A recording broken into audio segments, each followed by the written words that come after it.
Zastanawialiście się kiedyś, jak wyglądałby kaktus, gdyby dodać mu siedzenia, koła i silnik? Na pewno nie, bo to nie szablonowe myślenie rodem spod czaszki Picassa. Ale gdy ma się za wzór człowieka, który jest geniuszem i popaprańcem naraz, powstaje coś takiego.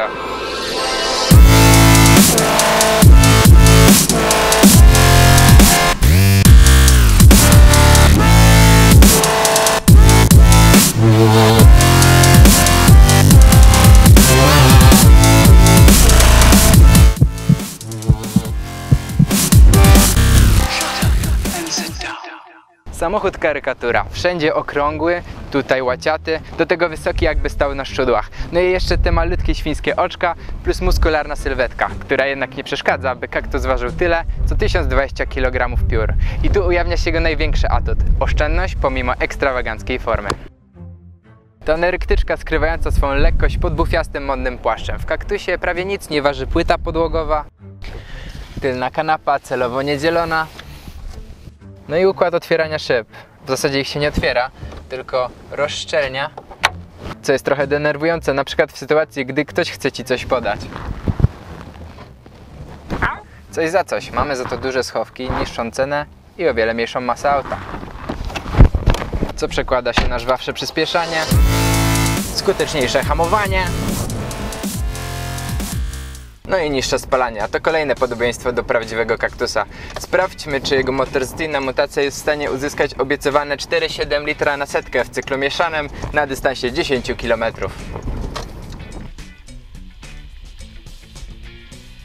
Pomiar rozpoczęty. Najpierw trasa, potem miasto.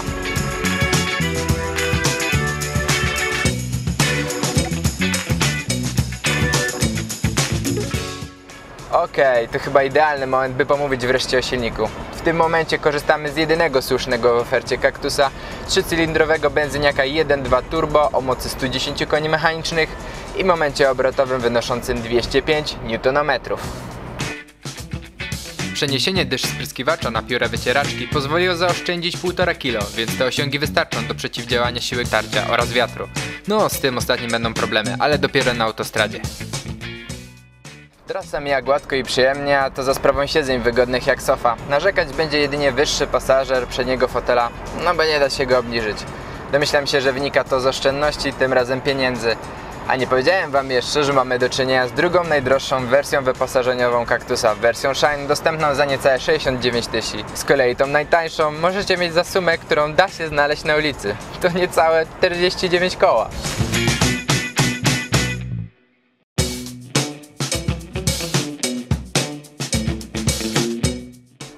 A co z plusów dla mnie i pasażera? Oboje możemy nacieszyć oko designerską tapicerką z obszernym schowkiem na pierdoły większego gabarytu. Jest taki dzięki umieszczeniu poduszki powietrznej nad głową mojego kolczastego towarzysza. Czyż to nie genialne?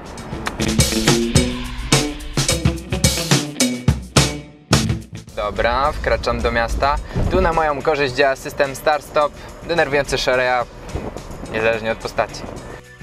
Niestety mój kolega jest ograniczony, tak jak dane wyświetlane przez panel kokpitu. W gąszczu futurystycznej grafiki znajdziemy tylko prędkościomierz i radę podwyższenia biegu. Skoro nie dane nam wiedzieć poziomu obrotu, dlaczego brakuje wskazówki redukcji przełożenia? Na szczęście to niedopatrzenie nadrabia praca układu kierowniczego i skrzyni biegów. Chodzą gładko jak po użyciu wazeliny. Okej, pokonaliśmy już dystans 10 km. A oto wynik, proszę Państwa, 4,6, czyli o 1/10 lepiej niż obiecywał producent. Taki rezultat zasługuje na melodię zwycięstwa. Myślałem raczej o We Are The Champions, a nie gwiździe, który paraliżuje mój układ nerwowy i słuchowy. Przy prędkości około 170 km na godzinę kaktus gwizdzi jak sędzia Howard Webb w pamiętnym meczu Polska-Austria z 2008 roku. Ale przyjmijmy, że to skomplikowany francuski system ostrzegania przed zbyt szybką jazdą. Choć tak naprawdę to źle skonstruowane religi dachowe, bez których ponoć kaktus wcale by nie wyglądał. Co też oczywiście sprawdziliśmy.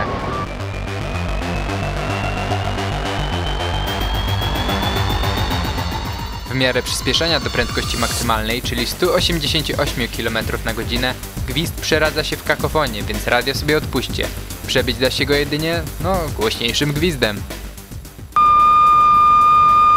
Ale z prędkością maksymalną jeżdżą przecież tylko szaleńcy.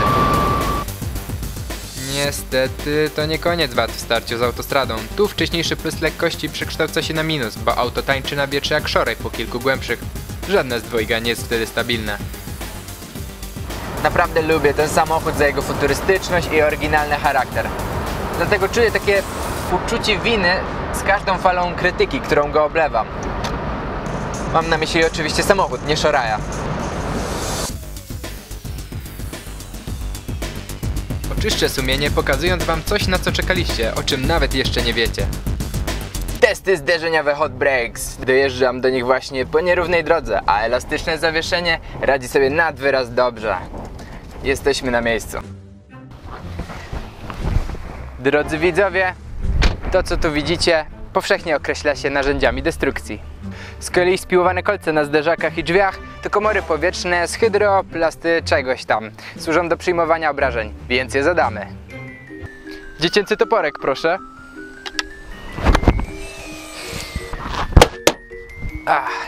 Nie ma rysy. Gumowca teraz, proszę. No. I już jak nowe. 10-kilowego Jasia, proszę. Kretyn.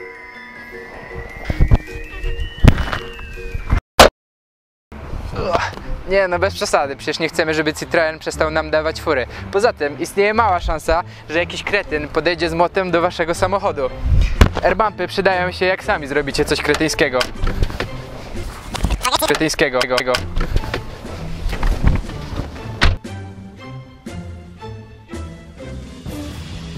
Kaktus jest wręcz genialnie pomyślany. Wygląda, jakby przybył z przeszłości, by wskazać wszystkim nowy trend, za którym powinni podążać. Fizyczna lekkość w połączeniu z krzykliwością i awangardą. Ale moda przemija. Tak samo dready jeszcze kilka lat wstecz nagle stały się popularne za sprawą Kamila Bednarka. Minęło trochę czasu, masą się opatrzyły i znudziły. A jednak są tacy ludzie jak ja, którzy dalej je noszą. Bo wiecie co? Do dreadów łatwo jest się przywiązać. Niewykluczone, że tak samo będzie z kaktusem. Za niewielkie pieniądze możecie mieć swoje własne dzieło sztuki, ale sensowne, bo z kołami. No i wszyscy będą się na was gapić, jakbyście prowadzili auto z wyższej półki. To prowadzi nas do ostatniego testu.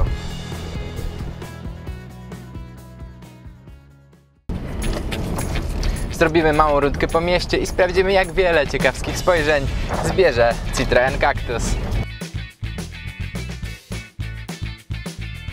Taksówkarze, tak, wolicie oglądać to niż swoje stare gabloty, no nie? Towarzystwo? No nie, zajęci jedzeniem. Panowie z cel to raczej nic nie zobaczą, ale pani z dzieckiem jak najbardziej.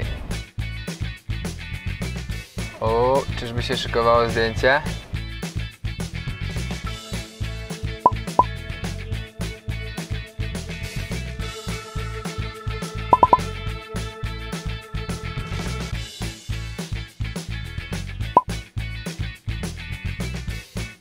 Oj, żałujcie, co wy tam oglądacie? Jakąś Wisłę, która wysycha. A, parka się patrzy. Znudzeni sobą, ale kaktusa zawsze warto zobaczyć.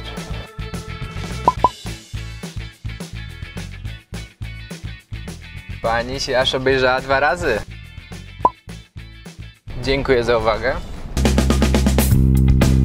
Łącznie naliczyliśmy 31 spojrzeń, zupełnie jakbym wszedł w skórę Brada Pitta paradującego po czerwonym dywanie.